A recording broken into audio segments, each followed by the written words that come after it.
जय श्री कृष्णा। भागवत गीता के अध्याय 12 का 9वां श्लोक सुनिए। यदि तू मन को मुझ में अचल स्थापन करने के लिए समर्थ नहीं है तो हे अर्जुन, अभ्यास रूप योग के द्वारा मुझको प्राप्त होने के लिए इच्छा कर। अचल स्थापन होने के लिए अचल कैसे होगा? चले ना। अचल मतलब चले ना, हटे ना, रुक जाए। सुनिए, यदि तू मन को मुझ में अचल स्थापन करने के लिए समर्थ नहीं है तो भगवान बहुत सारे तरीके बता रहे हैं। कल भी बात चली थी, मन का स्वभाव ही है चंचल। वो दौड़ता है संसार में, माया में, सांसारिक पदार्थों में, वस्तुओं में उसकी दौड़ लगी रहती है और उन्हीं की ही कामना वह करता रहता है। भले ही देख रहा है नाशवान है, स्थिर नहीं है। कैसे दौड़ता रहता है? जैसे मैना होती है, फुदकती रहती है, रुक नहीं सकती, बैठ नहीं सकती एक जगह। कितनी बार मैना की कहानी आती है। मैना क्या करती है? फुदकती रहती है। उसको फुदकना बहुत पसंद है। एक व्यक्ति को शौक था कि मैना को लाया जाए, बड़ी अच्छी लगती है, सुंदर लगती है, लेकिन उसका शौक भी ख़त्म ना करा जाए, फुदकना ख़त्म ना करा जाए। तो उसने क्या करा? मैना के पैर में रस्सी बांध दी, डोरी बांध दी एक, और उस डोरी का दूसरा छिरा एक खुंटी में बांध दिया।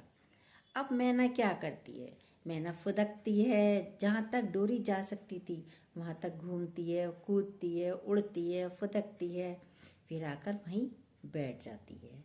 तो ये मन भी हमारा क्या है? सारा दिन ये ही करता है। इसे भी एक आलंबन चाहिए। मैना उस कील से ज़्यादा दूर उड़ नहीं पाती थी, कील से ही जुड़ी रहती थी, कील के आसपास ही। ये है आलंबन, बाहर का आलंबन। मन का स्वभाव है संसार में दौड़ने का। एक गुरु का आलंबन दे दीजिए तो गुरु के चारों और घूमेगा, बस वो कहीं जाएगा ही नहीं। सत्संग प्रिय लगने लगेगा, अच्छा लगने लगेगा, तो गुरु के ही चारों तरफ घूमता रहेगा। गुरु की खुंटी से इस मन को बांध दीजिए, फिर मन सिर्फ गुरु के इर्द गिर्द घूमेगा। भाई सब कहते हैं भगवान को नहीं देखा, क्या करें? भाई गुरु को तो देखा है, भगवान को नहीं देखा। गुरु भी तो पूर्ण भगवान है। भाव लाना बहुत जरूरी है। भाव हृदय से होता है, तब चित्त शांत होगा, अचल होगा। कोई एक खुंटी इस मन को दे दीजिए, तभी भगवान की प्राप्ति होगी। ऐसे भगवान की प्राप्ति नहीं हो सकती। कितना अच्छा बोला है, मन को अचल करो। भगवान बोल रहे हैं योग के द्वारा मुझको प्राप्त होने के लिए इच्छा कर। योग द्वारा कैसे? सुनिए, आपकी कामनाएं संसार को, संसार की वस्तुओं को, संबंधों को, व्यक्तियों को, हार जीत को अपने भीतर दौड़ाते रहते हैं, यहीं तक दौड़ाते हैं। संबंधियों के साथ दौड़ा लें, हार हो गई तब दौड़ गया मन, जीत हो गई फिर भी दौड़ गया मन। तो ये हमारी कामनाएं हमें दौड़ाती रहती हैं। कहाँ तक? संबंधों में, व्यक्तियों में, हर परिस्थिति में, सब में दौड़ाती रहती हैं। दौड़ क्यों रहे हैं?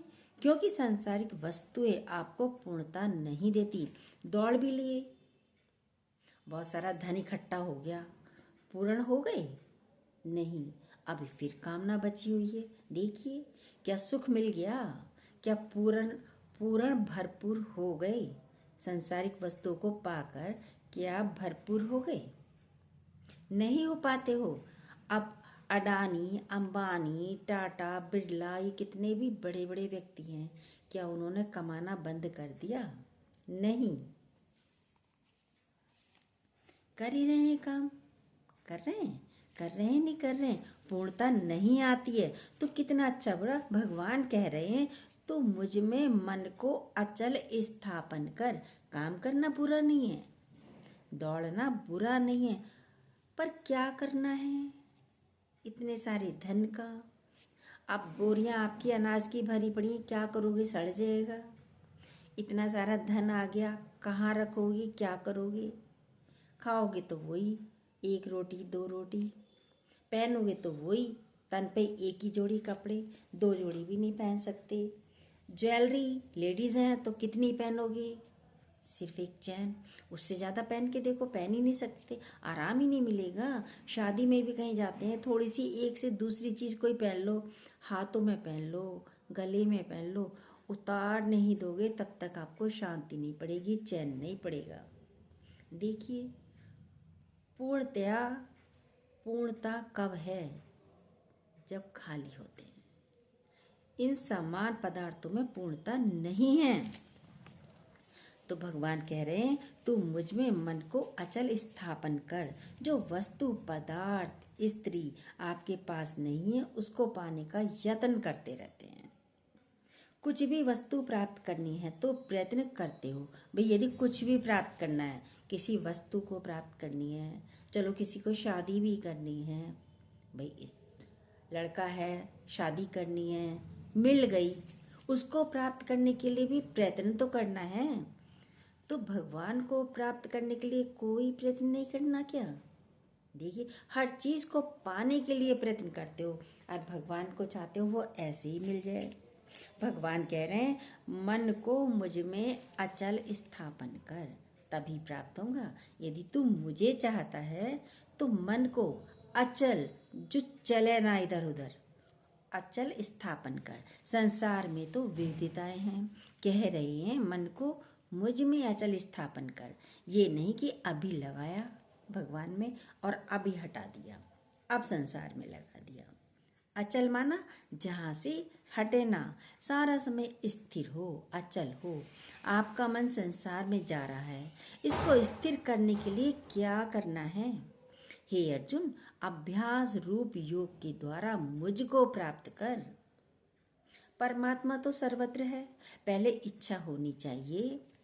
किसकी? परमात्मा की इच्छा तो हो, पहले इच्छा होनी चाहिए परमात्मा को प्राप्त करने की। आपको इच्छा किसकी है? देखिए, संसार की, धन की, किसकी इच्छा है? गुरु के पास जाकर भी क्या चाहते हैं? संसारिक पदार्थों को।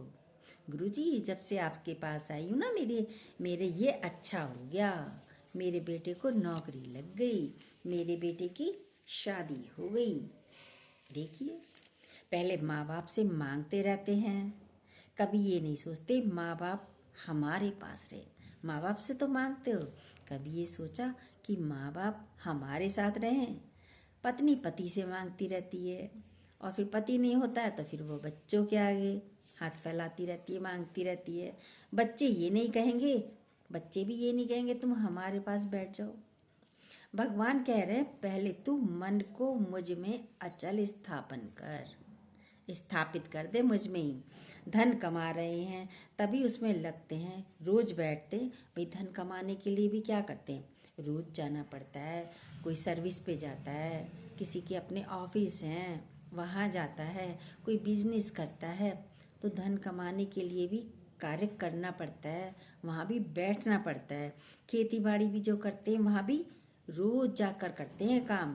किसान भाई हमारे, कोई भी काम करने के लिए स्थिरता बहुत जरूरी है, जाना पड़ता है तभी कार्य होता है। परमात्मा को पाना है तो उसमें भी स्थिर होना पड़ेगा। एक तो सरल साधन है भक्ति। किसी से यदि आपको प्रेम है तो याद करना नहीं पड़ता, वो तो याद ही रहता है। बेटा बाहर चला जाए तो माँ को याद ही रहता है। बेटी की शादी हो जाती है, ससुराल गई है तो उसको याद नहीं करना पड़ता, वो याद में है ही है। पता नहीं कितने बजे सोई होगी, पता नहीं नाश्ता किया या नहीं किया, पता नहीं अपने मन की बात भी किसी से बातें भी कर रही है या चुप ही बैठी है। तो माँ को बेटी की चिंता लगी रहती है। सत्य याद में है ही है। भक्ति भी हमारे अंदर है तो परमात्मा की याद हमको करनी नहीं पड़ती। परमात्मा याद ही है, श्वासों के द्वारा याद ही होना चाहिए, तब मन अचल रहेगा। मीरा के अंदर से भगवान नहीं गया, चैतन्य महाप्रभु थे, उनके अंदर भी से भी भगवान नहीं गया, अंदर ही रहा, श्वासों के साथ ही रहा। अर्जुन को कह रहे हैं, तू क्षत्रिय है, तू तो क्षत्रिय है, उसने कई राजाओं को जीता है। अर्जुन, तूने तो कई राजाओं को जीता है, उनसे धन इकट्ठा किया है जीतकर। अर्जुन को बोल रहे, तू क्षत्रिय है, तुमने कई राजाओं को जीता है, तो तुम अपने मन को क्यों नहीं जीत सकते? मंजीत बनो, मन को जीतो। तुम समर्थ हो, जैसे राजाओं को जीतकर धन इकट्ठा किया है, ऐसे ही अब ज्ञान धन इकट्ठा करो। मन को यदि स्थिर किया तो हमने मन को जीता। मन को यदि हमने स्थिर कर लिया, हिलने डुलने नहीं दिया, तो हमने मन को जीता। गुरुजी कहते थे, मनो जयी बनो। कैसे? गुरुजी के पास एक स्त्री आती थी, उसका नाम था जगजीत। तो गुरुजी ने कहा, अभी तक तो तुम्हारा नाम जगजीत रहा, पर तुम हमारे पास आई हो, सत्संग सुनती हो, आज से तुम्हारा नाम मंजीत बनो। मंजीत है, मंजीत बनो, मन को जीतने वाली बनो। संसार को जीतकर क्या करोगी? धन इकट्ठा कर लिया, मन स्थिर होगा तो हमें ज्ञान धन की प्राप्ति होगी।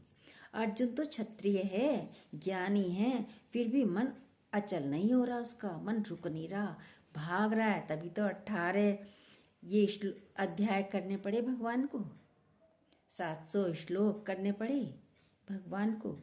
कह रहे हैं अभ्यास रूप योग करो। अभ्यास में कोई मूर्ति ले लो। भाई अभ्यास कैसे करना है? सगुण भक्ति की तरह सुनते आ रहे हो, एक मूर्ति ले लो, मन गुरु में स्थापन करिए। मूर्ति नहीं ली तो भगवान गुरु को ही समझिए, यही मेरे पूर्ण भगवान है। गुरु वाकई में ही है, गुरु ही। गुरु को मन में स्थापित कर लीजिए। मीरा ने पूछा था कि किसकी बारात जा रही है? मीरा कैसे कृष्ण तक पहुंची? सुनिए, मीरा ने पूछा था किसकी बारात जा रही है, दूल्हा कौन है? तो मीरा बोली, मेरा दूल्हा कौन है? माँ ने कहा, भाई दूल्हे की बारात जा रही है। मीरा बोली, मेरा दूल्हा कौन है? अब इतनी छोटी सी बच्ची, माँ उसको क्या समझाती, क्या कहती? कहती तेरा दूल्हा कृष्ण है, ले। कहती मेरा कहाँ है? फिर लेके मिट्टी की मूर्ति कृष्ण जी की ली, माँ ने मीरा को दे दी, पकड़ा दिया और कहा कि ये तेरा पति है। अब पति ही मानती रही मीरा तो। घूंघट में मुँह छिपा लिया, घूंघट भी डाल लिया सिर पे कि ये मेरा पति है। उसने देखा था दुल्हन घूंघट में है, वही भाव आ गया, उसी भाव को पकड़े रही मीरा। मीरा का मन एक मूर्ति में स्थिर हो गया था। अभ्यास है, किसी न किसी तरीके से मन को अचल करने का अभ्यास करें, अचल करने का। संत लोग क्या करते हैं? ओम ओम जपो, राम राम जपो। अब क्या होगा? इतने सारे शब्दों से मन हटाकर एक में स्थापित हो गया, एक में रुकेगा। एक ही एक करो और आवर्ती करते करते चित्त स्थिर होने लगता है। ये सब तरीके बनाए हैं चित्त स्थिर करने के लिए। मूर्ति पूजा में मन एकाग्र होता है, मूर्ति पूजा में मन एकाग्र होता है, अचल होता है। मन में मंत्र में शक्ति इसलिए बोलते हैं, मंत्र में शक्ति इसलिए बोलते हैं कि राम राम बोला या ओम ओम बोला पूरे ब्रह्मांड में पहुंचती है और वहाँ से वो फोर्सफुल होके हम तक आती है, पलट कर आती है हमारे पास ही। भारतवासी चतुर हैं, मन थोड़ी देर के लिए तो एकाग्र होता है, फिर से भाग जाता है। मन कहीं टिके तो सही, किसी तरीके से टिक तो जाए। तो गुरुजन संत जन यही बताते हैं, भाई भैया ओम ओम बोलो, राम राम बोलो, राधा राधा बोलो, कृष्ण कृष्ण बोलो। और जब बोलते बोलते मन कहीं फिर जाएगा नहीं। जब मन में एक ही शब्द चल रहा है, न ईर्ष्या में, न द्वेष में, न किसी में जाएगा नहीं फिर मन। फिर आसन, उसमें तो पूरा प्राणायाम, आसन भी लगवाते थे गुरुजन। उसमें तो पूरा प्राणायाम, चाहे पद्मासन में बैठिए या सुखासन में बैठिए, मन स्थिर हो जाएगा। धीरे धीरे धीरे धीरे पत्थर की तरह हिले डुले नहीं, पत्थर की तरह हो जाएं। पत्थर हिलता डुलता नहीं ना, एक ही जगह स्थिर बैठता है। शांत करिए अपने मन को। थोड़ी देर शरीर ना हिले तो क्या होगा? थोड़ी देर पहले कोशिश कीजिए, अभ्यास कीजिए। शरीर थोड़ी देर ना हिला तो क्या होगा? पानी भी, प्यास लगी, पानी भी नहीं पिया तो भी क्या होगा? कुछ नहीं होगा। भूख लगी है, थोड़ी देर तो शांत बैठिए, करके तो देखिए, अभ्यास करिए, कुछ नहीं होगा। शरीर स्थिर करना है, नहीं हो रहा, अभ्यास करिए। स्थिरता, तन स्थिर, मन स्थिर बोल रहे हैं, अभ्यास योग द्वारा हो सकता है। अभ्यास करने से सब हो जाता है। स्थिरता आनी चाहिए। एक डॉक्टर था, वो कहता था बस मैं ध्यान में बैठता हूँ तो मुझे तो अंदर के ऑर्गन्स नज़र आते हैं सारे। तो गुरु तो बहुत ज्ञानी होते हैं, उन्होंने कहा ऐसा है, अपनी नाक पर ध्यान लगाओ, ना अंदर ध्यान लगाओ और ना ये बाहर ध्यान लगाओ, सिर्फ नाक को ही देखो। नाक को देखते देखते स्थिरता आ जाती है। अभ्यास करो। पहले इच्छा करनी पड़ती है, फिर अभ्यास हो। पहले इच्छा करो, फिर अभ्यास हो। कहते हैं अभ्यास और वैराग्य से अर्जुन मैं शीघ्र मिलता हूँ।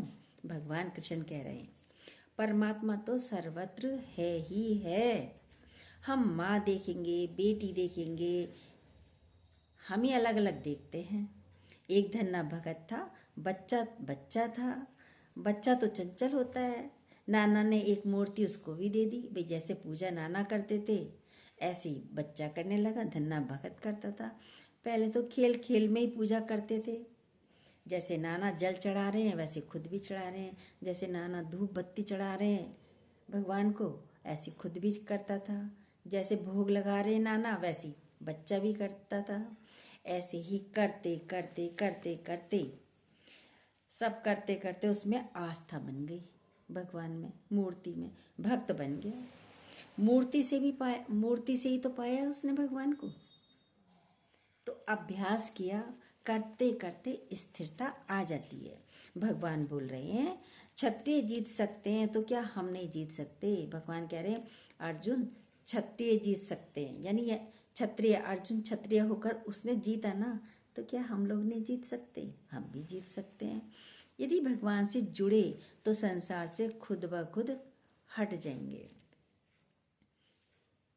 एक तरफ हो जाएंगे ना। फिर हम दो तरफ चलेंगे तो ना भगवान को पा सकते और ना संसार को पा सकते। भगवान कहते हैं एक तरफ हो जाओ, और जब भगवान को पा लिया तो संसार से तो खुद ब खुद हट जाएंगे। मन दौड़ रहा है वापस ले आओ, फिर दौड़ रहा है फिर से डोरी खींच लो, जैसे वो मेहनती डोरी बांध दो गुरु के इर्द गिर्द, ताकि इर्द गिर्द रहे। मैना फुदकती थी ना, कहाँ जाती, दूर तक जाती ही नहीं थी। फिर बांध दी डोरी, गुरु की डोरी आप भी बांध लीजिए। गुरु के इर्द गिर्द रहिए, सत्संग में रहेंगे, वहीं चक्कर काटते रहेंगे, आ रहे हैं जा रहे हैं, आ रहे हैं जा रहे हैं। मन स्थिर हो जाएगा, अचल हो जाएगा और परमात्मा की प्राप्ति हो जाएगी। जय श्री कृष्णा। जो न्यू हो प्लीज़ सब्सक्राइब कीजिएगा, बेल को दोबारा प्रेस जरूर कीजिएगा।